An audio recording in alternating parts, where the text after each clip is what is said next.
أعوذ بالله من الشيطان الرجيم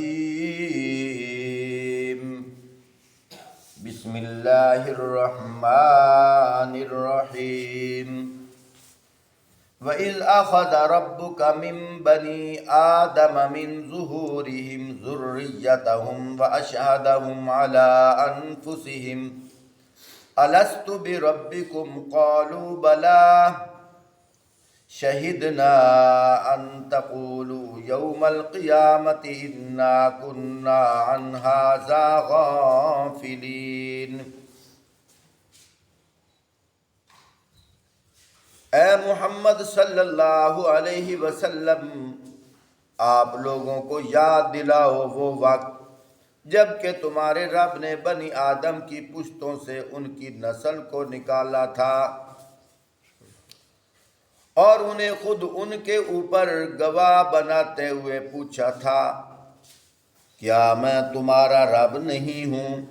انہوں نے کہا، ضرور آپ ہی ہمارے رب ہیں، ہم اس پر گواہی دیتے ہیں۔ یہ ہم نے اس لیے کیا کہ کہیں تم قیامت کے روز یہ نہ کہہ دو کہ ہم تو اس بات سے بے خبر تھے، او تقولوا انما اشرک آباؤنا من قبل وکننا ذریۃ من بعدهم افتہلکنا بما فعل المبطلون۔ یا یہ نہ کہنے لگو کہ شرک کی ابتدا تو ہمارے باپ دادا نے ہم سے پہلے کی تھی اور ہم بعد میں ان کی نسل سے پیدا ہوئے، پھر کیا آپ ہمیں اس قصور میں پکڑتے ہیں جو غلط کار لوگوں نے کیا تھا؟ وَكَذَلِكَ نُفَصِّلُ الْآيَاتِ وَلَعَلَّهُمْ يَرْجِعُونَ۔ اور دیکھو اس طرح ہم نشانیاں واضح طور پر پیش کرتے ہیں اور اس لیے کرتے ہیں کہ یہ لوگ پلٹ آئیں۔ محترم سامعین، سورۃ الاعراف 9واں پارہ آیت نمبر 172 یہاں سے پڑھا گیا ہے۔ آپ نے 3 آیات سنی، اس کا ترجمہ سنا۔ اللہ پاک فرما رہے ہیں،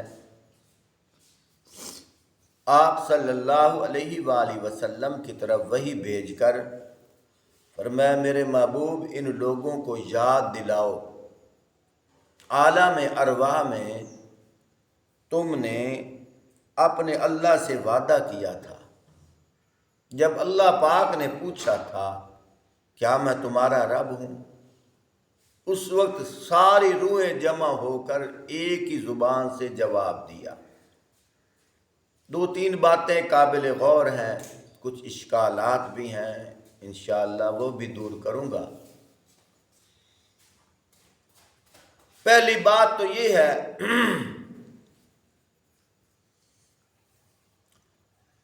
اللہ پاک یہاں فرما رہے ہیں، فرمایا کہ آدم کی پشتوں سے ان کی نسل کو نکالا تھا، من ظہورہم ذریتہم۔ اس سے کیا مراد ہے؟ آج تک تو ہم نے یہ سنا کہ روحوں کو جمع کیا، اب کیا سنا کہ ان کی پشتوں سے ان کی نسل کو نکالا۔ اب نسل تو روح نہیں ہے، بڑی بات قابل غور ہے۔ یاد رکھو، روح کا تعلق آسمانوں کے ساتھ ہے۔ اگر ہماری ساری روحیں آدم علیہ السلام کی پشت میں موجود تھیں، پھر آسمانوں کے ساتھ روحوں کا کیا تعلق ہے؟ اس سے کیا مراد ہے؟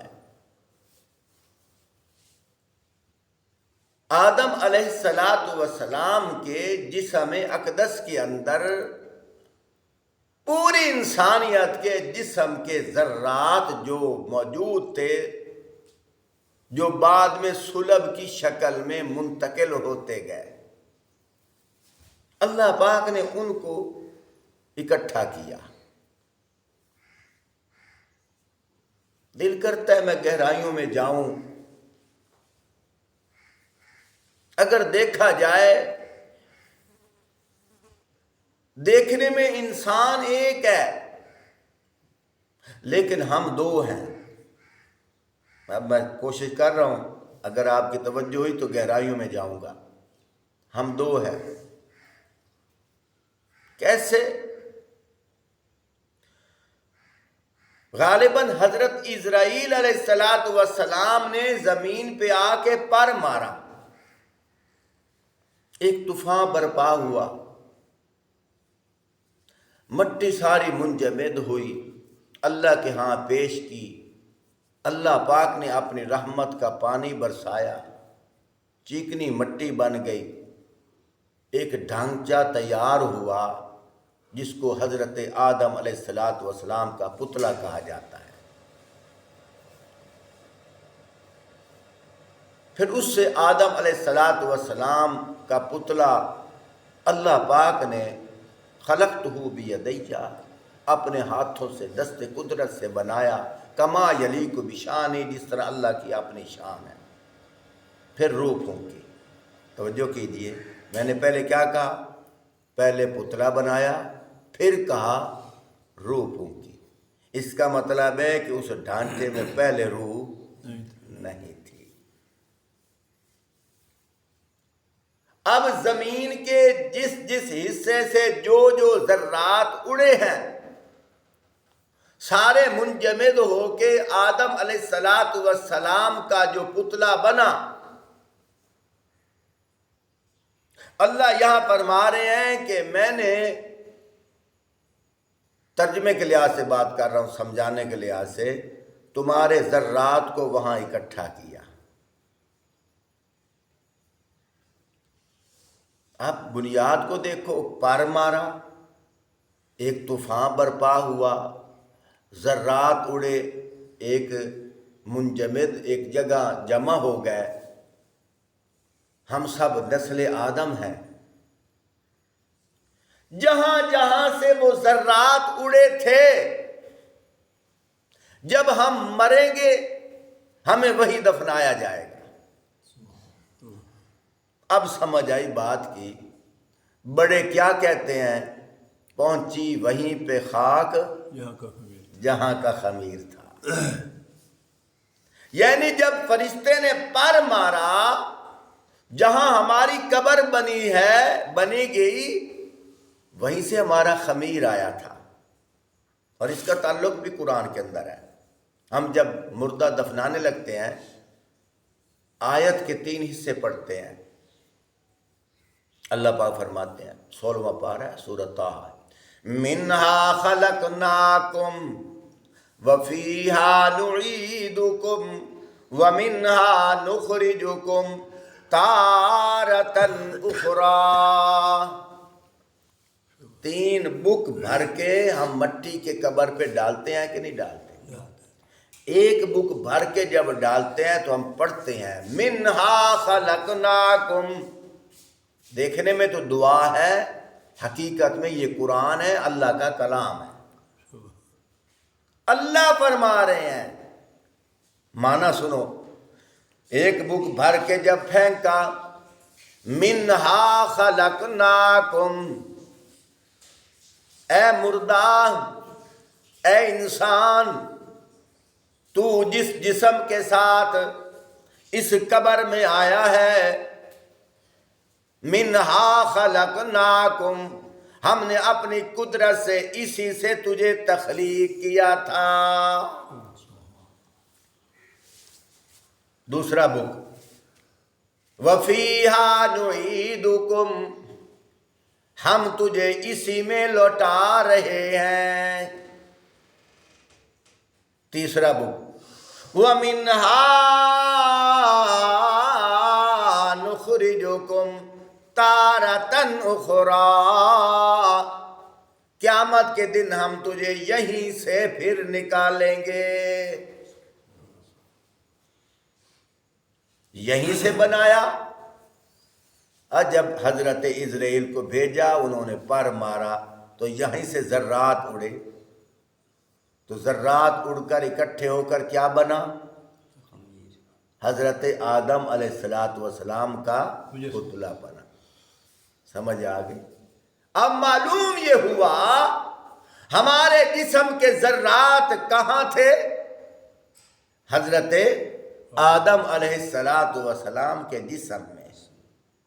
اللہ وہی تو فرما رہے ہیں، اللہ فرما رہے ہیں، فرمایا بنی آدم من ظہورہم ذریتہم، فرمایا جب کہ تمہارے رب نے بنی آدم کی پشتوں سے ان کی نسل کو نکالا تھا، اللہ نے اپنی قدرت سے حضرت آدم علیہ السلام کا جو اپنا جسم تھا وہ تو تھا نا، جو ہمارے ذرات تھے اللہ پاک نے نکال کر زہر کر دیا۔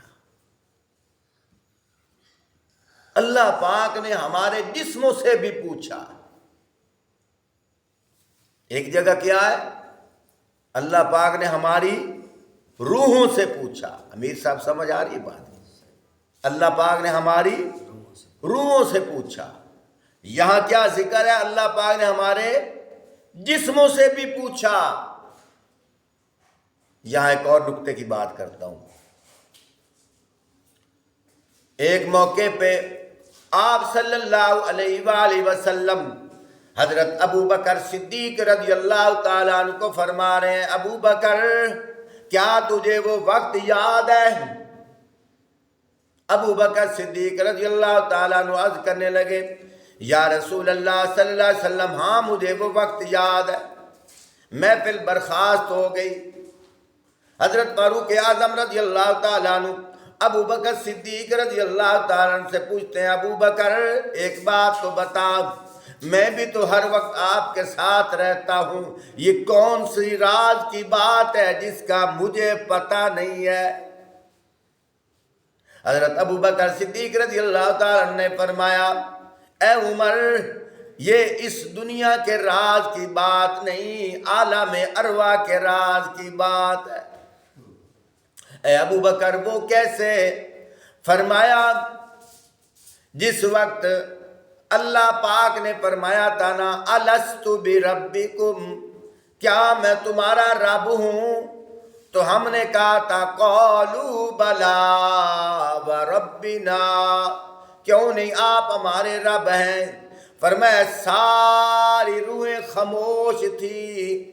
فرمایا سب سے پہلے جس نے گواہی دی تھی، فرمایا ہمارے نبی خاتم النبیین حضرت محمد صلی اللہ علیہ وآلہ وسلم نے گواہی دی تھی۔ پوچھا ابو بکر تجھے کیسے پتا ہے؟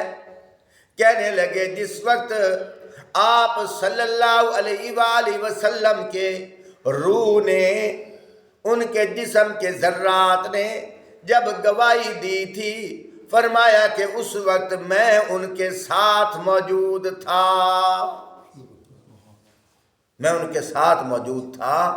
آپ صلی اللہ علیہ وسلم اس بات کی طرف اشارہ فرما رہے ہیں کہ وہ گھڑی یاد ہے جب تو وہاں میرے ساتھ تھا۔ خیر یہ ضمناً بات آ گئی، بات عرض کر رہا ہوں، اللہ پاک نے ہم سے اس وقت گواہی لی، ہم سب نے کہا، اقرار کیا کہ آپ ہمارے رب ہیں۔ اب دنیا کے اندر آ کر ہم بدل گئے۔ یہاں اشکال ہے، اشکال یہ ہے قاری صاحب، مولوی صاحب ہمیں یہ تو بتاؤ کہ ہم تو چلو مسلمان ہیں، جو کافر کے گھر بچہ پیدا ہوتا ہے اسے دعوت بھی کسی نے نہیں دی اور کفر کی حالت میں فوت ہوا، اس کا کیا قصور ہے؟ وہ بھی جہنم میں جائے گا؟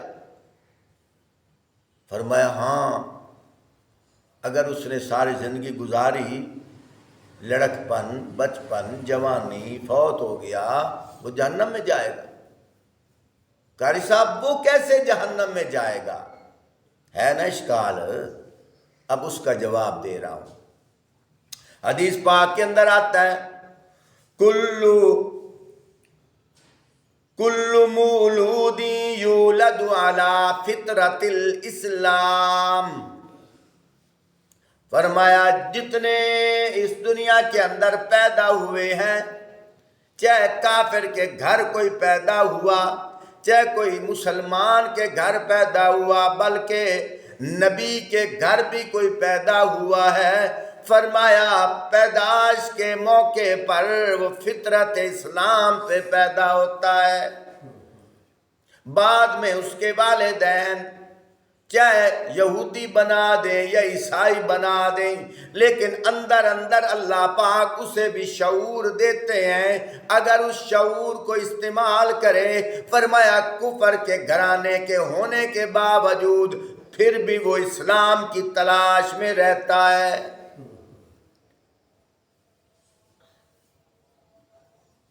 اگر والدین کے اختیار میں ہوتا تو نوح علیہ السلام نے کتنی محنت کی ہے، کنعان مسلمان تو نہیں ہوا۔ اگر والدین کے اختیار میں ہوتا تو آزر نے کتنی محنت کی ہے۔ حضرت ابراہیم علیہ السلام ان کا بیٹا ہے، بدل تو نہ سکا۔ آزر کا بیٹا ہے نا حضرت ابراہیم علیہ السلام، بدل تو نہ سکا۔ کہتا رہا بے دین بے دین ہے، بے دین پہلے دین پہ آ جا، لیکن ابراہیم علیہ السلام کی محنت سے انقلاب تو آیا ہے، لیکن ان کا والد محنت نہیں کر سکا۔ اور مختصر بات کرتا ہوں پیارے بھائیوں، اندر ایک کڑن ہے کہ سننے والے ہوتے، میں اندر سے قیمتی قیمتی موتی نکالتا، ساتھیوں کو آگاہ کرتا۔ ایک اور بات ہے، آگے آپ نے آیت سنی، دوبارہ پھر پڑھ دیتا ہوں۔ او تقولوا انما اشرک آباؤنا من قبل وکننا ذریۃ من بعدہم افتہلکنا بما فعل المبطلون، فرمایا یہ نہ کہنے لگو کہ شرک کی ابتدا تو ہمارے باپ دادا نے کی، ہم سے پہلے کی تھی، اور ہم بعد میں ان کی نسل میں پیدا ہوئے ہیں، پھر کیا آپ ہمیں اس قصور میں پکڑتے ہیں جو غلط کار لوگوں نے کیا تھا؟ یہاں یہ بات ہے کہ جو کافروں کے گھر، مشرک کے گھر بچہ پیدا ہوتا ہے، اللہ ان کو کہہ رہے ہیں کہ تم اسلام پہ نہیں آئے، قیامت کے دن یہ عذر نہ پیش کرنا۔ کیا عذر؟ یا اللہ ساڈا کیڑا قصور ہے، ساڈے ماں پیو اس راہ تے ہن، او یہ کام کرتے گئے اسی اسی طرح کرتے رہے، ساڈا کیڑا قصور ہے، ہمارے اختیار میں تو نہیں تھا۔ اللہ پاک اشارہ فرما رہے ہیں، یہ بات بڑی قابل غور ہے۔ اللہ پاک نے ہر انسان کو جزوی طور پر اختیار دیا ہوا ہے، جزوی طور پر اختیار دیا ہوا۔ آخری بات آتا ہے، پہلے بھی ایک دن میں نے دلیل دی تھی، آج پھر دے رہا ہوں۔ جنہوں نے جہنم میں جانا ہے ازل سے لکھ دیا گیا ہے، جنہوں نے جنت میں جانا ہے ازل سے لکھ دیا گیا ہے، لیکن اللہ پاک نے جزوی اختیار بھی انسان کو دیا ہے۔ اگر اس اختیار پر عمل کریں، محنت کریں، تگ و دو کریں، پھر بھی اس کی تقدیر بدل سکتی ہے۔ آپ کہو گے وہ کیسے؟ خود اندازہ لگاؤ، موسیٰ علیہ السلام کے زمانے میں وہ فاحشہ عورت کو حضرت موسیٰ علیہ السلام نے جب اللہ سے ملاقات کی، اللہ پاک نے جواباً کیا فرمایا؟ جب وہ عورت ملے تو اس کو کہہ دینا تیرا مقام جہنم ہے، تیرا ٹھکانہ جہنم ہے، تو نے جہنم میں جانا ہے۔ اب خود اندازہ لگاؤ، اس نے یہ سوچا میں نے جہنم میں جانا ہے۔ راستے میں دیکھا ایک کتے کا بچہ تڑپ رہا ہے پیاس کی شدت سے، اور اس عورت نے کسی طریقے سے اس کو پانی پلا دیا۔ اللہ پاک وہی بھیج رہے، اے موسیٰ اب وہ عورت ملے نا، اس کو کہنا ہم نے تیری تقدیر بدل دی ہے، ہم نے تیرا ٹھکانہ جنت میں بنا دیا ہے۔ موسیٰ علیہ السلام عرض کرتے ہیں یا اللہ، آپ نے تو پہلے فرمایا تھا وہ جہنم میں جائے گی، اب فرما رہے ہیں جنت میں جائے گی، یہ کیا وجہ ہے؟ فرمایا میں نے ہر انسان کو جزوی اختیار دے رکھا ہے، اس نے اس اختیار کو استعمال کیا، اس نے نیکی کی، میری مخلوق پہ ترس کیا، میں اللہ نے تقدیر بدل دی۔ پیارے بھائیوں، اسی لیے انسان کو اللہ پاک نے جزوی جو اختیار دیا ہے، اس کی وجہ سے جزا سزا ہے۔ اب مثال کے طور پر